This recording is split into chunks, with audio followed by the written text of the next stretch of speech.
Olá, amigos. A TV TRE Bahia está comemorando 3 anos no ar. E para comemorar essa importante data, nós temos hoje a oportunidade única de estar aqui em Brasília, na sede do Tribunal Superior Eleitoral, tendo como convidado ilustre o ministro José Dias Toffoli, presidente do Tribunal Superior Eleitoral, que nos dá a honra de uma entrevista. Ministro, muito obrigado pela honra que nos dá em conceder essa entrevista. Eu que agradeço a oportunidade de estarmos aqui conversando sobre a justiça eleitoral, o processo eleitoral e o processo político. Cumprimentar a TV TRE Bahia por esses 3 anos, o trabalho desenvolvido no sentido de levar a todas as pessoas informações sobre como funciona a justiça, como é o processo político, como é o processo eleitoral. Nós é que agradecemos a Vossa Excelência. Nesse ano de 2015, especialmente, a Justiça Eleitoral está completando 70 anos que foi reinstalada após o período Vargas. Eu gostaria que o senhor falasse um pouco com o presidente do TSE, qual a importância dessa data e qual a importância realmente da Justiça Eleitoral, do Brasil ter uma justiça especializada na condução das eleições. A Justiça Eleitoral é uma instituição que deu certo no Brasil.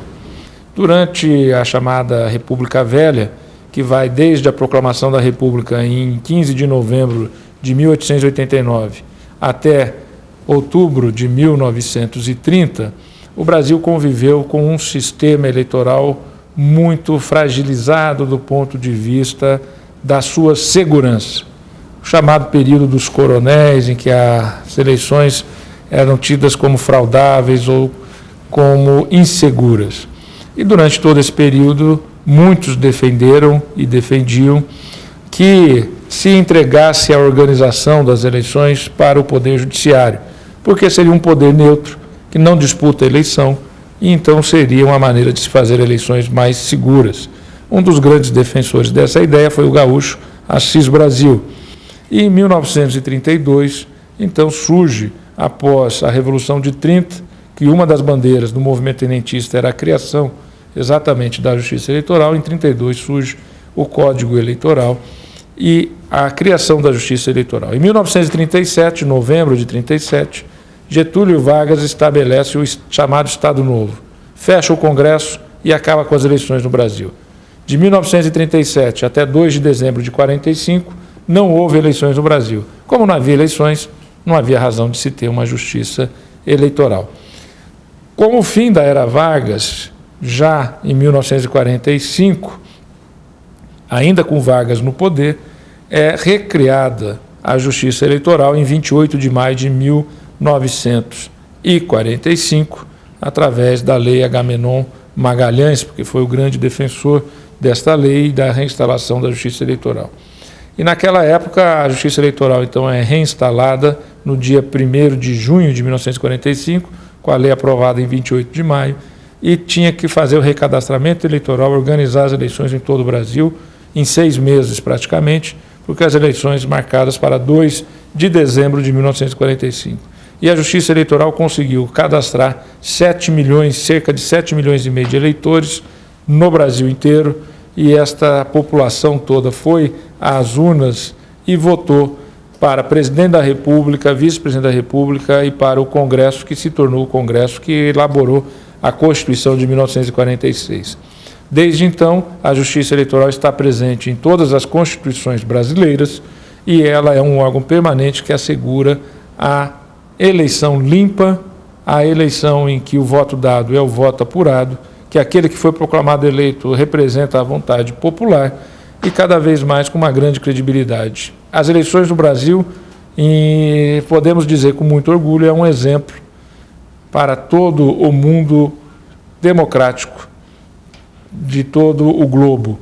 E muitos se espelham no nosso sistema para aperfeiçoar os seus sistemas. É óbvio que também temos que sempre ir nos aperfeiçoando, aprimorando, como já fizemos com a urna eletrônica, agora com a identificação biométrica e também com a ideia de, através da identificação biométrica, trazer para a Justiça Eleitoral a identificação do cidadão brasileiro para a sua vida civil de uma maneira segura, sabendo que ninguém aqui pode se passar por outro, porque o sistema que a Justiça Eleitoral detém consegue pegar se alguém quer se passar por outra pessoa.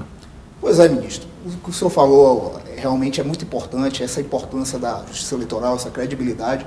E justamente agora existe um projeto novo, que eu gostaria que o senhor falasse um pouquinho mais, que é o do Registro Civil Nacional. Todo esse know-how da justiça eleitoral, o seu cadastro eleitoral de todos os brasileiros maiores de 16 anos alistados, estará agora a serviço da identificação dos brasileiros. Eu gostaria que o senhor falasse um pouco sobre esse projeto. O TSE acabou de instituir um grupo, né, de estudos para a implementação desse Registro Civil Nacional. E o senhor, como presidente do TSE, poderia falar sobre esse projeto? Sim, o Brasil não tem um órgão central que diz quem é cidadão brasileiro. A maneira de se identificar o cidadão é através do registro de nascimento e da carteira de identidade que é tirada nos estados. Mas não tem um órgão nacional, e mais do que isso, um órgão nacional que possa dar a certeza de que ninguém está registrado mais de uma vez no cadastro. Com o investimento que o Estado brasileiro fez na biometria, a Justiça Eleitoral comprou equipamentos, está chamando os cidadãos, são 143 milhões de brasileiros que estão sendo recadastrados biometricamente, com a coleta das digitais dos 10 dedos e também com uma fotografia com padrão internacional de certificação de segurança, que permite, então, ter a certeza de que ninguém pode se cadastrar 2 vezes. Se o fizer, vai ser pego pelo nosso programa de computador que identifica esta pessoa que está com mais de um registro, como já detectamos aqui, pessoa que tinha tirado 47 títulos de eleitor, uma mesma pessoa, no estado de Goiás. Quando se detecta isso, se cancela o título, se manda para a Polícia Federal apurar o crime de falsidade ideológica. Então, esse projeto é aproveitar todo esse investimento que o Estado brasileiro já está fazendo na Justiça Eleitoral para ser utilizado uma vez a cada 2 anos e utilizar isso para tudo. Ou seja, não sendo necessário que o Executivo Federal faça, então, um investimento para criar um outro banco de dados para as outras seguranças da identificação do cidadão. Já aproveita esse. O dinheiro é pouco na administração pública e nós, então, temos que administrá-lo de uma maneira mais eficiente. Essa é a proposta. Fui apresentar essa proposta à presidente. A presidente, então, acolheu a sugestão do tribunal. Apresentamos um projeto de lei. O presidente da Câmara criou uma comissão especial que agora, neste momento, está, então, analisando e discutindo este projeto de lei. Já convidamos a comissão que veio ao Tribunal Superior Eleitoral fazer uma visita, conhecer o nosso parque tecnológico, conhecer os nossos equipamentos e conhecer como, uma vez aprovada a lei, esse sistema iria funcionar.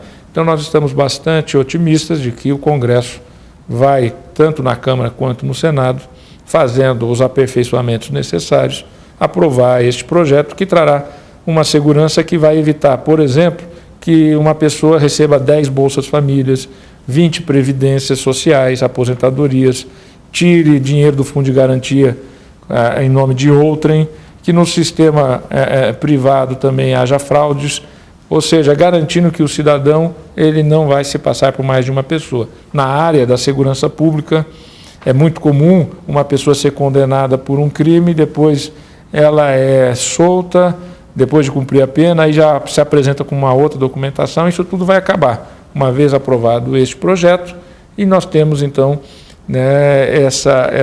esse trabalho pela frente, que agrega mais uma competência, mais uma atribuição, que eu tenho certeza, a Justiça Eleitoral, através dos seus juízes e também dos seus servidores, que se dedicam enormemente ao trabalho de garantir uma justiça eleitoral eficiente, nós vamos ter mais essa atribuição que agrega maior valor, maior credibilidade à justiça eleitoral em todo o país. De fato, é uma excelente iniciativa. O senhor está de parabéns à Justiça Eleitoral também, porque, de fato, vai dar uma credibilidade ainda maior a essa justiça, que é um exemplo para o nosso país, né? Mas vamos entrar agora em temas um pouco mais polêmicos, né? Nós estamos vivendo, aos olhos de muitos, uma crise política, uma crise institucional, e sempre que se fala uma crise, o tema da reforma política é retomado. Eu sempre gosto de recordar Winston Churchill, que dizia que a democracia é o pior de todos os regimes políticos, à exceção de todos os demais atestados, justamente porque a democracia é um processo. E a reforma política seria, então, parte desse processo. E uma das questões mais relevantes hoje quando se fala em problemas da nossa democracia é a corrupção eleitoral. E sempre que se fala em corrupção, se trata também do tema de financiamento de campanhas. Eu gostaria de saber a opinião do senhor, como ministro do Supremo Tribunal Federal, como presidente do TSE, se o atual sistema de financiamento de campanhas realmente é o mais adequado, ou se seria mais interessante um outro tipo de formato, né? Talvez para dar uma legitimidade ao processo. Como grande jurista que o senhor é, ministro do STF, o que é que o senhor acha em relação a isso? A democracia, apesar de seus defeitos, é o melhor sistema que existe. É curioso que em uma ditadura não se fala em crise. Ditadura não entra em crise, porque o cidadão pega a arma, bate lá na mesa e fala, eu mando e todo mundo me obedece. E quem não obedece, sem direito de defesa, sem ter feito nada errado, vai para a cadeia ou morre. Então, nesses lugares não tem crise, tem autoritarismo. Democracia é um jogo difícil de ser jogado. É um grande desafio. E nesses desafios, quando surgem problemas, há uma ideia de que esses problemas são crise. Não se trata de crise, isso é o funcionamento da democracia. Às vezes tem facilidade de se obter maioria para aprovar determinados projetos, o governo de ter apoio, outras vezes não. Não se trata de uma crise, se trata de viver no jogo democrático. E o jogo democrático apresenta riscos. E estes riscos que ele apresenta são muito menores do que as suas virtudes. Se nós podemos hoje falar em corrupção eleitoral, em corrupção na administração pública em outros âmbitos, corrupção em empresas públicas, é porque há democracia, há transparência, há instituições que funcionam. Quando se tem uma ditadura, ninguém fala em corrupção do ditador. E quantas vezes, quando se cai uma ditadura e se retoma a democracia, não se vê depois que aquela pessoa que governou ficou multibilionária roubando aquele povo que não dava voz, não deixava dizer o que pensa, não deixava escolher os seus dirigentes. Então a democracia, ela é isso, ela tem os seus defeitos, mas as suas virtudes compensam. E só em uma democracia que pode aparecer que há corrupção, porque é através das instituições que vão investigar, que vão acusar e que vão julgar, é que se consegue, então, numa democracia, e em razão da democracia, se ter o devido processo legal e fazer os devidos julgamentos. No âmbito eleitoral, em primeiro lugar, é necessário identificar que realmente ainda é muito grande o número de candidatos que são cassados, ou mesmo pessoas eleitas que perdem o mandato, em razão de não terem obedecido às normas eleitorais, em razão de terem comprado voto, em razão de terem abusado do uso do poder administrativo, do uso do poder econômico, ou do uso dos meios de comunicação, ou um pouco de cada qual, uma conjugação de tudo. Então, infelizmente, ainda nós precisamos insistir na elevação de um padrão de ética no processo eleitoral. Mas temos avançado muito, porque o Ministério Público Eleitoral atua, os próprios partidos e candidatos entre si, eles apresentam as impugnações e nós temos uma justiça eleitoral que é célere, que julga a tempo e a hora. É curioso que muitas vezes sai, olha, determinado processo demorou, mas ninguém olha o número de processos que é a Justiça Eleitoral, e 99,9% desses casos foram julgados a tempo e a hora. Só vou dar um exemplo. Em uma eleição municipal, como foi a de 2012, eram 535 mil candidatos. Isto gera 535 mil pedidos de registro de candidatura, 535 mil pedidos de registro de DRAPs, de coligações, etc., 535 mil pedidos de criação de comitês financeiros para prestação de contas. Ao final disso, gera 535 mil processos de prestação de contas de partido político, de candidato de coligação. Somados, isso passa de 1 milhão de processos. E isso tudo é julgado a tempo e a hora. Às vezes, fica um rescaldo disso, e aí querem medir pela exceção e não pelo que foi decidido a tempo e a hora. Mas isso faz parte, e as críticas também fazem parte para a necessidade de se aperfeiçoar, e então temos como meta atingir 100% de uma boa atuação a tempo e a hora, e assim sempre vamos trabalhar. Então, a nossa atuação é imensa em termos de número de processos, em número de julgamento, em número de casos que são levados à Justiça Eleitoral, e ela funciona de uma maneira muito eficiente na minha análise, sempre podendo se aperfeiçoar. Quanto a financiamento de campanha, eleitoral, eu já votei no Supremo Tribunal Federal que deveria ser proibido para as empresas. Porque a empresa, ela não é um cidadão, ela não pode interferir com o poder econômico para, então, auxiliar determinado partido, determinada candidatura, que não adianta dizer que não. Na verdade, acaba se criando algum tipo de compromisso de defesa de interesse. Não estou dizendo corrupção propriamente dito, mas se cria ali, vamos dizer assim, há uma quebra, né, da moralidade. Uma fidelidade a algum tipo de situação desta natureza. Então, o ideal é que quem deve financiar a democracia seja o povo. Então, o cidadão, ele faz parte de uma igreja, ele não vai lá e paga o dízimo. O cidadão faz parte de um clube, ele quer ir na piscina do clube, ele paga a mensalidade. O cidadão mora num condomínio, ele paga o condomínio. O cidadão que quer participar da democracia, ele tem, então, também que ter um ônus em relação a isso. Então, o ideal é que o próprio cidadão contribuísse aos seus partidos com aos seus recursos, com a sua militância. O que ocorre é que os partidos se acomodaram e passaram a deixar de pedir ao cidadão e foram pedir aos grandes grupos empresariais. Então, isso é algo que tem que mudar, porque os números mostram que, na última eleição presidencial, 95% das campanhas, de todas as campanhas presidenciais, 95% do financiamento veio de grandes empresas.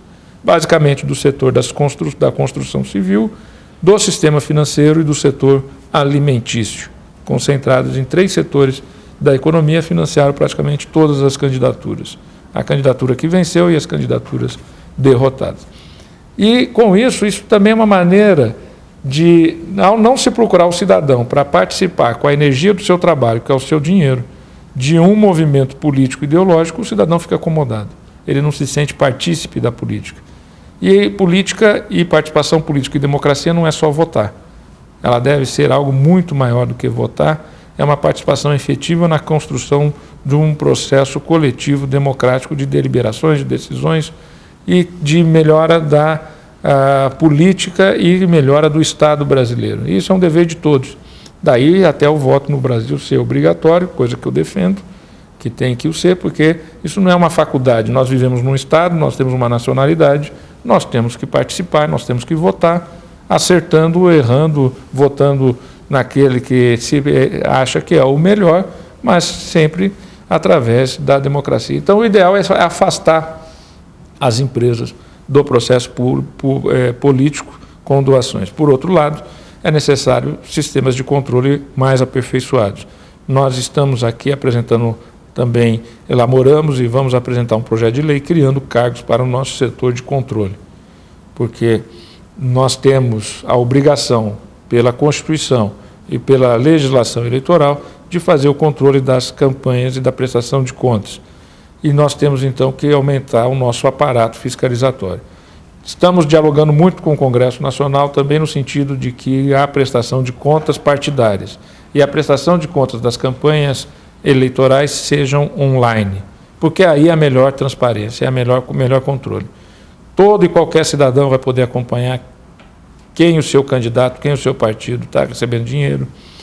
A imprensa vai poder fazer a sua fiscalização, o Ministério Público vai poder atuar mais rapidamente, os adversários entre si se fiscalizarem e a Justiça Eleitoral já desde o início começar a fazer um acompanhamento dessas contas, o que vai facilitar na deliberação final para ser uma análise mais acurada, mais profunda e mais rápida também. Então, são questões que temos dialogado muito com o Congresso. O Congresso ouviu, tem que se registrar, os juízes da Corte, tem ouvido os juízes da Corte, tanto a Câmara quanto o Senado. Tive a oportunidade de falar em audiências públicas. Outros colegas aqui, ministros e também servidores do tribunal, foram falar com os parlamentares a respeito dessas questões, como fiscalização do controle de campanha, como tempo de rádio e TV, entre outras, financiamento. Enfim, é um diálogo constante para pensarmos o melhor para o Brasil. Bom, ministro, para finalizar a nossa entrevista, gostaria apenas também de saber sua opinião sobre uma questão que aparentemente está vencida, mas poderá retornar futuramente, e tem muito a ver com duas questões que o senhor colocou na sua última explanação. A necessidade de participação popular, que deve ser constante, e também um grande volume de processos que a Justiça Eleitoral julga. A questão que eu trago agora para o senhor opinar, é sobre a unificação das eleições. A Câmara dos Deputados enfrentou a questão, havia uma proposta de que todas as eleições brasileiras fossem unificadas e o mandato fosse de 5 anos, sob o argumento que reduziria os custos das eleições, que os custos são relativamente elevados. Mas, por outro lado, eu sempre lembro de uma frase do professor Augusto Aras que diz o seguinte: democracia tem preço. E também eleição de 5 em 5 anos poderia desmobilizar a sociedade política. Gostaria de saber a opinião do senhor. Realmente unificar as eleições seria melhor, ou é melhor que tenhamos eleições municipais separadas das chamadas eleições gerais, como temos hoje? É uma boa pergunta. Eu tive a oportunidade de falar na audiência pública, na Comissão da Reforma Política da Câmara dos Deputados sobre esse tema, e eu disse de uma maneira muito clara: o que o povo quer é mais eleição e não menos eleição. A cada vez que se moderniza e mais pessoas têm acesso às novas tecnologias de comunicação, acesso à internet, acesso a iPhone, e o Brasil hoje é um dos países com o maior número, tem mais iPhone no Brasil hoje do que cidadão, então são que dão acessos a meios de comunicação rápido, ligeiro, de tal sorte que as pessoas hoje querem opinar sobre tudo, e opinam sobre tudo. Se você coloca o processo político a ocorrer uma vez a cada 5 anos, se cria um vazio na legitimidade da classe política. E ao contrário do que foi proposto na Câmara, o que eu disse lá é o seguinte: ao contrário do que se está discutindo aqui, o ideal era discutir aumentar o número de eleições. E a Justiça Eleitoral, nós já estamos pensando nisso, porque nós não podemos aqui nos planejar para a próxima eleição. Nós também temos que pensar que daqui 20, 30, 40 anos, talvez o sistema seja outro. As pessoas vão estar votando online, vão estar votando sobre referendo, plebiscito, projeto de lei, de uma maneira muito mais dinâmica do que nós temos hoje. Então a Justiça Eleitoral também tem que pensar nisso. Eu criei aqui uma comissão para não só preparar este projeto do Registro Civil, mas também repensar a urna eletrônica, repensar novas maneiras que no futuro as tecnologias permitirão um processo eleitoral também seguro, também tranquilo, sem interferências. Então tudo isso faz parte de uma ampla discussão que eu penso a sociedade tem hoje, que é aumentar a legitimidade da representação política e não diminuí-la. Por isso eu me manifestei contrário à unificação das eleições e a mandatos muito longos, exatamente porque eu penso que isso deslegitimaria a classe política. Bom, ministro, nós agradecemos bastante a presença do senhor no nosso programa TRE Democracia. Realmente foi bastante engrandecedor as suas opiniões, a sua postura também, já pensando no futuro da Justiça Eleitoral, nos anima a continuar trabalhando. E muito obrigado, então, mais uma vez. O TRE da Bahia agradece ao senhor. O nosso programa também agradece a você, nosso amigo espectador. E fica o convite para uma próxima entrevista, uma outra oportunidade.